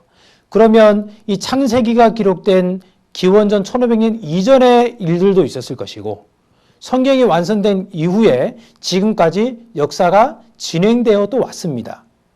그러면 이전의 일들과 성경을 비교해 볼 수 있을 것이고 그리고 성경이 완성된 이후의 역사와 성경을 비교해 볼 수 있을 겁니다. 근데 성경에는 우리 시대의 일들과 그리고 앞으로 되어질 일들까지 성경에 예언이 되어 있습니다. 성경은 하나님이 보시는 인류 역사의 처음부터 끝까지 기록이 되어 있습니다. 그래서요, 성경을 보고 역사를 보고 고고학을 보고 현재를 보고 또 미래를 생각을 해보고 성경을 두고 비교를 해보니 모든 것이 정확하게 맞아떨어져 가는구나. 그런데 성경이 고쳐 쓴 것이 아니구나. 그것을 발견을 했을 때 이 성경은 하나님의 책이라고 인정할 수밖에 없습니다. 성경은 원래부터 있었던 책이 아닙니다. 누군가가 하나님께로부터 받아서 기록을 한 겁니다. 만일 사람이 기록을 했다면 틀렸어야 돼요. 지금까지 성경이 틀렸기를 바라고 성경의 틀린 부분을 증명해 보려고 수많은 사람들이 달려들었습니다. 그런데 지금까지 성경이 틀렸다라는 단 한 구절도 발견하지 못했습니다. 그것은 성경은 참 진리라는 증거가 되는 것이고 성경은 사람의 생각으로 쓴 것이 아니라 하나님의 불러주신 것을 사람이 받아 적은 것이다라는 그 증거가 되는 거예요. 성경은 하나님의 책이기 때문에 이 만물에 대해서 하나님은 만물을 창조하신 창조주십니다. 만물에 대해서 기록을 하셨습니다. 그러면 성경을 읽어보면 만물에 대해서 이해를 더 잘 할 수 있게 되는 거예요. 그리고 성경을 읽어보면 인생의 목적을 알게 되는 겁니다. 스스로 생각하면 알 수가 없죠. 그런데 인생을 창조하신 하나님께서 창조하신 목적이 있으실 겁니다. 창조의 목적을 알면 인생의 목적을 알게 되는 거예요. 성경을 공부해보면 하나님께서 인류 역사의 시작부터 마지막까지를 써두셨다는 것을 알게 됩니다. 그래서 앞으로 어떻게 될지도 어느 정도 우리가 알 수 있습니다. 성경에는 영적인 세계를 기록해 두셨는데요. 하나님께서는 이 보이는 세계를 창조하셨을 뿐만 아니라 보이지 않는 세계도 창조하셨습니다. 천국과 지옥도 하나님께서 창조하셨습니다.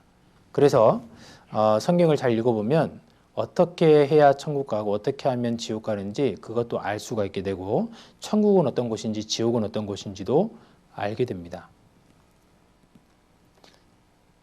자, 마지막으로요. 창조주 하나님의 분명한 증거가 있느냐. 이건 굉장히 중요한 겁니다.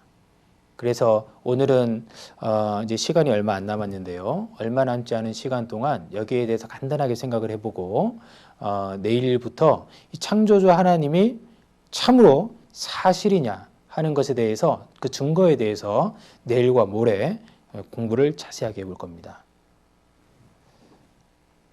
너무나도 중요한 사실이죠. 이 증거학의 아버지, 현대 법에 증거학의 개념을 도입하신 사이먼 그린리프라는 아주 훌륭한 교수님이 있었습니다. 이분이 하신 유명한 말이 어떤 사실을 판단할 때 증거가 분명하지 않을 때는 판결을 내리지 마라 하고 이야기를 했습니다. 당연한 말이죠. 요즘에 와서야 이것이 당연한 말이죠. 그래서 법정에 서더라도 확실한 증거가 있어야지 유죄를 판결을 내릴 수가 있잖아요. 근데 예전에는 증거가 없어도 네가 한 것 같아 뭐 이런 식으로 판결도 내렸다는 거예요. 이분은 참 유명한 말을 했습니다. 그런데요, 이분은 예수님을 믿지 않는 사람이었던 거예요. 이분은 유대인이었거든요. 근데 어느 제자가 얘기를 했습니다. 선생님은 우리에게 증거를 확인해 보지 않고 판결을 내리지 말라고 했으면서 선생님 조사해 봤습니까? 증거 확인해 봤습니까? 말을 못했습니다. 왜냐하면 자기가 그런 말을 했거든요. 그래서 그제서야 예수 그리스도의 부활에 대해서 연구를 하기 시작했습니다. 거짓이란 증거를 잡아내려고 법적으로 자기가 검토를 시작하게 됐습니다. 그런데 그 사람이 구원을 받고 복음서 기자들의 증언이라는 책을 썼습니다. 그가 말하기를 기독교는 세상에서 입증 가능한 종교다라고 말했습니다. 성경은 근거로 말하기 때문이다. 근거가 있다는 말이죠. 사람들이 정직하게 마음을 열고 그 증거들을 확인한다면 그 증거들을 받아들이는 것 말고 다른 도리가 없다. 정직하게 확인한다면 받아들일 수밖에 없다라고 말씀을 한 겁니다. 성경에도 이렇게 말씀하십니다. 신명기 18장 21절에 네가 혹시 심중에 이르기를 그 말이 여호와의 이르신 말씀인지 우리가 어떻게 할리요? 하리라. 이 성경 말씀이 하나님 말씀인지 사람이 지어낸 말인지 우리가 어떻게 하냐? 이렇게 말하는 사람이 나올 거라는 말씀입니다. 만일 선지자가 있어서 여호와 이름으로 말한 일에 증언도 없고 성취함도 없으면 이는 여호와의 말씀하신 것이 아니요 그 선지자가 방자히 한 말이니 너는 그를 두려워 말지니라. 증언도 없고 성취함도 없으면 그것은 사람이 대충 한 말이다. 그러니까 두려워할 필요가 없다라고 말씀하시는 거죠. 하나님의 말씀인 성경에는 증언과 성취함이 있다라는 겁니다. 증언이라는 것은 과거 일에 대한 증거라는 말이고 성취함이라는 것은 미래의 예언이 이루어진다는 말이에요. 성경에는 증거가 있습니다. 영적인 증거가 있고 과학적인 증거가 있고 역사적인 증거가 있고 예언적인 증거가 있습니다. 너희가 성경에서 영생을 얻는 줄 생각하고 성경을 상고하거니와 이 성경이 곧 내게 대하여 증거하는 것이로다. 이 성경은 예수 그리스도를 증거하고 하나님을 증거합니다. 성경을 읽어보면 여러분들이 정직한 마음만 가지면요. 정말 이것이 사실인가 확인해 보면 믿을 수밖에 없습니다. 확인을 하고 믿어야 됩니다. 믿음에는 여러 종류가 있습니다. 맹신, 무조건 믿는 거죠. 나는 교회 다니는데 믿어. 그렇게 말씀하시는 분이 있어요. 난 믿는다고. 무조건 믿는다고. 오케이. 난 믿는다고. 아멘. 하시는 분들이 있습니다. 근데 무엇을 믿는지 물어보면요. 알맹이가 없어요. 맹신입니다. 미신. 모르고 믿는 것을 미신이라고 합니다. 잡신. 아무거나 믿는 것을 잡신이라고 하죠. 온갖 잡신이 있는 나라들이 있습니다. 확신. 확신은 확실히 알고 믿는 것입니다. 확실히 알면 믿을 수가 있습니다. 확실하게 알면 그냥 믿어지는 거예요. 여러분, 제가 남자입니까? 여자입니까? 남자죠? 저를 여자라고 믿을 수 있는 분은 아무도 없을 겁니다. 제가 남자라는 것을 확신하십니까? 확신하잖아요. 알면 믿어지는 거예요. 지금 밤입니까? 낮입니까? 지금 밤이죠. 왜 밤이라고 믿어요? 믿죠. 밤이라고 믿죠. 왜 밤이라고 믿어요? 밤이니까. 밤이라고 알면 그냥 믿어지는 겁니다. 그런 것처럼요. 성경에서 확실한 증거를 우리가 확인하면 하나님이 진짜로 계시네 하고 믿어지는 겁니다. 집마다 지은 이가 있으니 만물을 지으신 이는 하나님이시니라. 이 집 지은 사람은 집의 구조에 대해서 잘 설명할 수가 있습니다. 내가 이 집을 지었습니다라고 이야기를 한다면 대략 얼마 정도 들었고 기초는 어떻게 했고 재료는 어떻게 썼고 그리고 철근은 그리고 저기는 어떻게 여기는 어떻게 자세하게 이야기를 할 수 있을 겁니다. 집을 짓지 않은 사람들은 알 수 없는 어떤 비밀도 이야기할 수 있을 거예요.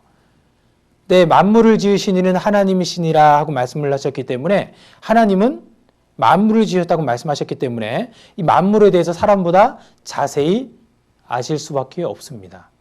그것을 성경에다가 기록을 해주셨고 우리에게 확인케 하시는 겁니다. 자, 몇 가지만 확인을 해보겠습니다.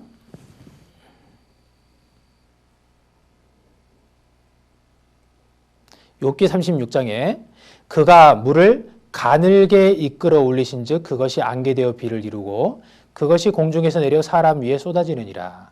물을 이끌어 올렸다. 이것이 증발이죠. 네. 그리고 안개되어 비를 이루고 구름이죠. 공중에서 내려 사람 위에 쏟아지느니라. 비입니다. 그러니까 증발을 하고 그리고 구름을 이루고 그리고 강수가 되어 땅에 내립니다. 이게 당연한 얘기 아니냐. 당연한 얘기죠. 여러분들 다 알고 있습니다. 모르는 사람 없습니다. 근데 이것이요, 알게 된 지 한 500년 정도밖에 안 됐습니다. 500년도 안 됐습니다. 과학적으로, 대기가 순환하는구나. 물이 순환하는구나. 그것을 안 지가 500년 정도밖에 안 됐습니다. 초등학교 4학년 1학기 물의 순환에 대해 알아봅시다. 물이 증발하고 응결하고 강수가 된다. 바닷물이 증발을 해서 이렇게 와서 내리고 또 흘러내려가고 계속해서 순환하는 겁니다. 근데 이것을 욥기 36장에는 이미 기록을 하고 있는데 욥기 36장 말씀은 지금으로부터 3600년 전입니다. 말씀을 기록하시고 그리고 3000년 정도가 지나서 이것이 사실이구나 하는 것을 알게 된 거예요. 그 전에 사람은 머리가 좋아서 알았을까요? 하나님이 불러주시는 것을 받아 적은 겁니다. 물의 순환 과정에 대해서는 16세기, 17세기경에야 비로소 완전히 이해됐다. 이제 성경은 이미 말씀하시고 있죠. 바람의 경중을 정하시며 물을 대고 분량을 정하시며 바람의 경중을 정하셨다. 무겁고 가볍고 하는 것을 정하셨다라고 말씀을 하셨습니다. 이것도 우리 시대에 와서야 바람도 무거운 것이 있고 가벼운 것이 있구나라는 것을 알게 됐잖아요. 그것이 뭐냐면 기압입니다. 여러분 고기압, 저기압 하는 거 들어보셨죠? 고기압과 저기압이 있기 때문에 바람이 부는 거예요. 고기압은 하강기류를 나타내서 막습니다. 저기압은 상승기류를 나타내서 구름이 생깁니다. 바람의 경중을 정하시며 이 말씀도요 수천 년 전에 기록된 말씀이에요. 근데 우리 시대에 와서 기압이 있구나 그것을 알게 된 겁니다. 이 기압을 따라서 바람이 흐르는구나 하는 것을 우리 시대에야 알게 된 거예요. 남방 밀실에서는 광풍이 이르고 북방에서는 찬기운이 이르며 남방 밀실에서 광풍이 이른다. 태풍이 어디에서 불어오냐? 남방 밀실에서다. 지금 전 국토의 70% 이상이 이 지구상의 육지의 70% 이상이 북반구에 있습니다. 태양이요. 남쪽에서 불어옵니다. 태풍이 남쪽에서 불어옵니다. 태풍의 생성을 보시죠.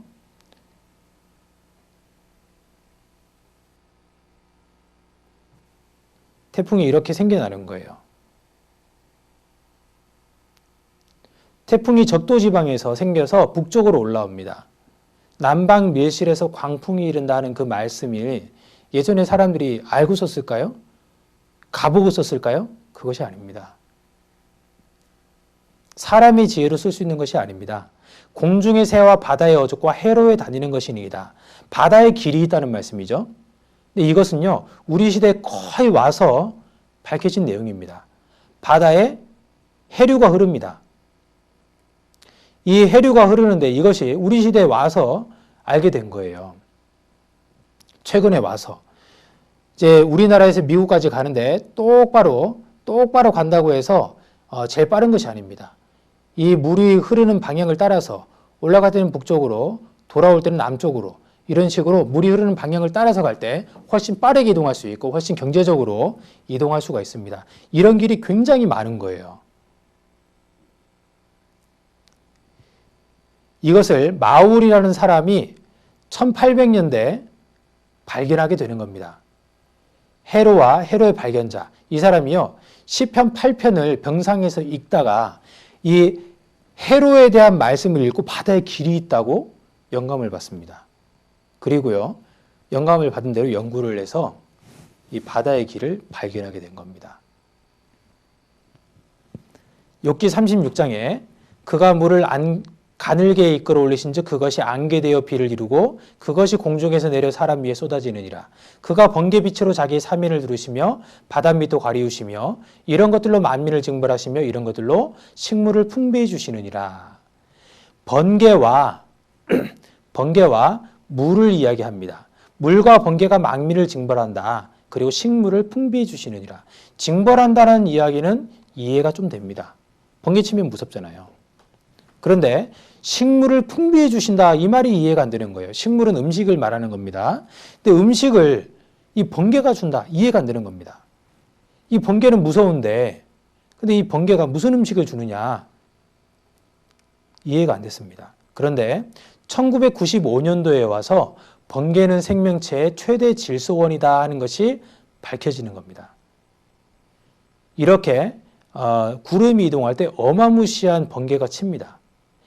연간 10억 톤 질산 등으로 고정화. 이 번개가 칠 때 구름과 함께 다닙니다. 번개는요. 그래서 번개가 칠 때 이 구름 속에 이 질산을 이제 뿌려둡니다. 그래서 비가 내릴 때 땅에 내리게 만드는 거예요. 번개가 치면 질소와 산소 이것이 만나게 되고 그래서 이산화질소가 되고 이 물과 만나가지고 질산으로 땅에 내리게 되는 거예요. 만일 번개가 치지 않으면 이 세상에 있는 식물들이 거진 다 죽어버립니다. 사실입니다. 질소가 부족하기 때문에. 그런데 계속해서 번개가 치기 때문에 이 산에 있는, 이 바위산에 있는 나무들이 계속해서 자랄 수가 있는 거예요. 열매도 맺습니다. 번개 잦으면 농작물이 20% 증수된다. 번개가 많이 치면 풍년이 온다라고 이야기합니다. 시골 어르신들 잘 압니다. 그런데 이러한 번개의 비밀이 수천 년 전에 성경에 이미 기록이 됐는데 그것이 우리 시대에 와서 밝혀졌습니다. 그것이 영영 비밀로 남겨졌으면 어떻게 됐을까요? 이 성경이 진짜 하나님의 말씀인지 잘 모르잖아요. 근데 우리 시대에 와서 과학이 발달되면서 연구를 통해서 밝혀지게 된 거예요. 아, 성경이 사실이구나. 그것을 알게 된 겁니다. 옛날 사람들이 알 수 있었을까요? 알기 어렵습니다. 이것을 한번 보겠습니다.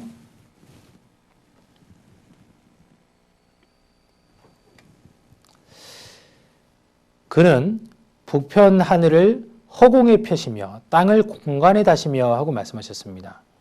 북편 하늘을 허공에 펴셨다. 이 말씀을 영문으로 이제 보면은 He stretches out the north over empty space 그랬습니다. 그는 북편 하늘을 펼쳤는데 over empty space, 빈 공간 너머로 펼쳤다. 빈 공간은 그대로 두셨다라는 말씀이에요. 빈 공간이 있고 그 빈 공간 너머로 하늘을 펼치셨다. 그러면 지금도 북편 하늘에 허공이 있다는 말씀이신데 이 말씀이 3,500년 전에 기록이 됐습니다. 그런데요, 제가 중고등학교 시절에 학교에서 이렇게 배웠었어요. 은하가 우리 우주 속에서 어디를 가나 항상 같은 밀도로 분포되어 있다는 사실이다. 무슨 말이에요? 어디를 가나 같은 밀도로 있기 때문에 북편 하늘에 허공이 있을 수 없다 그 말이잖아요. 근데 성경에는 허공이 있다라고 말씀을 하시는 거예요. 사람이 맨눈으로 쳐다봐도요, 북편 하늘에 북두칠성이 있고 북극성이 있고 작은 곰자리 있고 카시오페이 있고 많습니다. 허공이 있는 것으로 생각이 안 됩니다.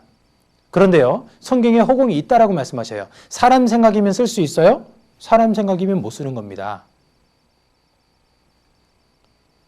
과학자들도 예전에는 이렇게 어딜 가나 같은 밀도로 분포되어 있다 이렇게 이야기를 했었습니다. 이런 식으로요. 큰 폭발이 이루어졌으니까 이렇게 돼 있을 거야. 마치 풍선 안에다가 밀가루를 넣고 후 분 다음에 펑 터뜨리면 밀가루가 골고루 퍼지는 것처럼 그런 식으로 될 것이다라고 상상을 했던 겁니다. 그런데 우리 시대에요, 이 북두칠성 뒤 어마무시하게 큰 빈 공간을 발견했습니다. 북두칠성 뒤 지름 3억 광년, 별도 별로 없이 텅 빈 상태. 여기 잘 안 보이실 텐데요. 이 정도의 크기면 약 1천억 개의 별로 구성되는 은하가 2,000개는 들어갈 수 있는 공간이 된다. 1천억 개의 별이 구성되는 은하가 2,000개가 들어갈 수 있는 공간이 된다. 그런데 별이 거의 없다는 거예요. 북쪽 하늘에 텅 빈 공간이 있습니다. 동서남을 펼쳤는데 북쪽 하늘에는 빈 공간을 두고 펼치셨다라는 말씀이에요. 근데 이 말씀은 우리 시대로부터 3,500년 전에 기록을 해주셨어요. 우리나라 고조선 시대에. 발견된 것은 1981년도에 미국 3대 천문대에서 발견이 됐습니다. 얼마나 놀라운 말씀입니까? 이것은요, 사람이 지어내서 상상해서 쓸 수 없는 내용이잖아요. 그리고 하나만 더 보겠습니다. 내가 묘성을 메어 떨게 되게 하겠느냐. 이 묘성은 플레이아데스 성단입니다. 북쪽 하늘에 보면 이렇게 보이는 것이 묘성인데요.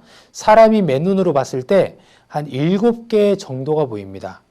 6개에서 7개. 중국에서는 육광성이라고 하고요. 그리고 서양에서는 7자매별이라고 합니다. 6개 내지 7개가 보이는 거예요. 그런데 성경에는 이것을 떨기라고 말씀하셨어요. 그 떨기는 이런 게 떨기거든요. 이게 떨기꽃이에요. 굉장히 많은 것들이 모여가지고 하나를 이루는 것. 이것이 떨기입니다. 근데 이것이 무슨 떨기냐? 이게 떨기라고 도저히 생각이 안 되는데 성경에 떨기라고 기록이 되어 있는 겁니다. 그런데 그래서 과학자들이 이제 천문 위성이 발달되고 아주 큰 망원경들이 이제 발달이 되면서요. 이제 이 별들 하나하나를 크게 당겨서 확대해서 볼 수가 있는 기술이 생겼습니다. 확대해서 봤더니요. 이 하나하나가 200개 이상의 별들이 모여서 떨기를 이루고 있다. 이 별들이 하나인 줄 알았는데 이 하나가 아니라 어마무시한 많은 별들이 모여있는 개방성단이었다는 겁니다. 아무리 눈이 좋은 사람이 봐도 7개 정도로 보이는 별이 하나하나가 수백 개, 수천 개가 모여있는 별이었다는 거예요. 이렇게. 이것은 사람의 생각으로 쓸 수 없습니다. 만일 사람이 자기 지혜로 썼다면 이것이 거짓이라고 들통나지 않는 방법이 이제 2가지가 있습니다. 사람 수준에서 확인하고 알 수 있는 내용만 기록하든지, 그렇지 않습니까? 또는 그 누구도 확인할 수 없는 황당무계한 내용들만 기록하든지 2가지 방법입니다. 근데 성경은요, 그렇게 기록된 것이 아니에요. 이것은 이것이다. 이것은 이것이다. A는 B다. 정확하게 말씀하십니다. 그래서 믿지 않는 사람들로 하여금 도전하고 싶게 만드는 책이 성경입니다. 많은 사람들이 도전을 했습니다. 그런데 성경은 지금껏 거짓이라고 밝혀진 단 한 구절도 없고요. 과학이 발달하면 발달할수록, 역사가 흐르면 흐를수록 그 사실성이 계속해서 입증되는 책이 성경입니다. 이 책이 사람의 책이라고 이야기할 수 있습니까? 이 책은 여호와의 책입니다. 하나님의 책이에요. 하나님께서 사람들에게 하나님이 참으로 살아계신 것을 알게 하려고 우리에게 주신 그 하나님의 책입니다. 하나님이 우리에게 책을 주신 목적이 있는 거예요. 인생을 창조하시고 우리에게 하나님을 알려주시는 목적이 있습니다.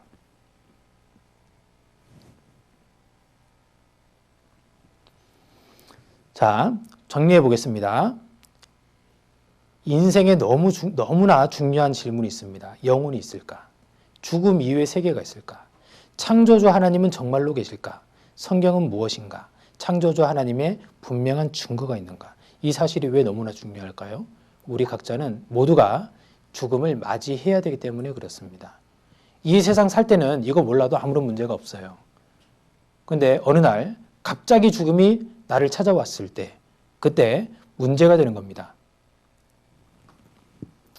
사람은 누구나 죽음을 건너가게 되어 있습니다. 한 번 죽는 것은 사람에게 정하신 것이요. 그 후에는 심판을 받으리니 하나님 앞에 모두가 홀로 서는 때가 옵니다. 여러분 각자는 천국 갈 확신이 있으십니까? 천국 갈 준비가 되어 있으십니까? 그것을 어떻게 확인할 수 있습니까? 만일 죽었는데 영원한 천국과 영원한 지옥이 펼쳐져 있고 내가 지옥에 떨어져야 되는 그런 운명에 있다면 얼마나 끔찍한 인생이 되겠습니까? 내가 이 세상에 떵떵거리며 잘 살았습니다. 죽음을 건너가 보니 지옥이 나를 기다리고 있습니다. 성공한 인생입니까? 우선 내가 천국 가는 문제부터 해결해 놓고 봐야 될 문제인 겁니다. 그것이 인생 가운데 가장 중요한 문제인 겁니다. 그것이 여러분 각자의 문제가 되는 겁니다. 사람이 죽으면 천국 가는 사람이 있고 지옥 가는 사람이 있습니다. 천국과 지옥이 있습니다. 하나님 앞에서 나는 누구인가? 죽음 뒤에 나는 어디로 가는가? 영원한 천국, 영원한 지옥, 나는 어디로 가게 돼 있는가? 예수님께서 말씀하시기를 이 세상은 타작마당이다라고 말씀하셨습니다. 알고 근무와 곡간에 드리고 쭉정이는 꺼지지 않은 불에 태우시리라. 지옥이 있습니다. 우리는 영혼과 영혼 사이의 한 막간에 인류 역사가 펼쳐져 있다는 것을 알고 있습니다. 언젠가는 이 인류 역사는 끝이 나게 되어 있습니다. 이 지구도 영원하지 않고 태양도 영원하지 않습니다. 그런데 이 지구는 너무나 빨리 낡아지고 있습니다. 사람은 너무나 악해져 가고 있습니다. 그 사이에 우리는 한 막간에 또 살고 있습니다. 사람의 인생을 기한이라고 이야기할 수 있습니다. 목적이 있습니다. 그 목적은 영생입니다. 영원한 생명을 얻게 하는 것이 인생의 목적입니다. 너희가 이 성경에서 영생을 얻는 줄 생각하고 성경을 상고하거니와 이 성경이 곧 내게 대하여 증거하는 것이로다. 이 성경에서 영생을 얻는다라고 말씀을 하셨습니다. 하나님께서 우리에게 성경을 주신 목적은 우리에게 영생을 주시기 위함입니다. 모두가 영생을 얻는다. 영생은 천국 간다는 얘기예요. 이번 한 주간 여러분들이 정말로 그런가 하고 곰곰이 생각을 해보십시오. 집에 돌아가셔서 바로 돌아가시면서 바로 핸드폰 켜지 말고 집에 가셔서 바로 TV 켜지 마시고요. 오늘 들으신 내용을 한번 생각을 다시 한번 해보십시오. 곰곰이 이것이 사실인가 점검을 해보십시오. 그리고 그것이 상식적으로 내가 정말 받아들이기 싫더라도 그것이 과연 사실이고 내가 도저히 반박할 수 없는 내용들이라면 여러분들 받아들일 준비를 하고 내일 오셔야 됩니다. 내일부터는 좀 더 구체적인 증거들을 말씀을 드릴 거예요. 왜냐하면 너무 중요한 문제이기 때문에. 내일 이 자리에서 다시 뵙기를 희망하겠습니다. 함께 기도드리겠습니다.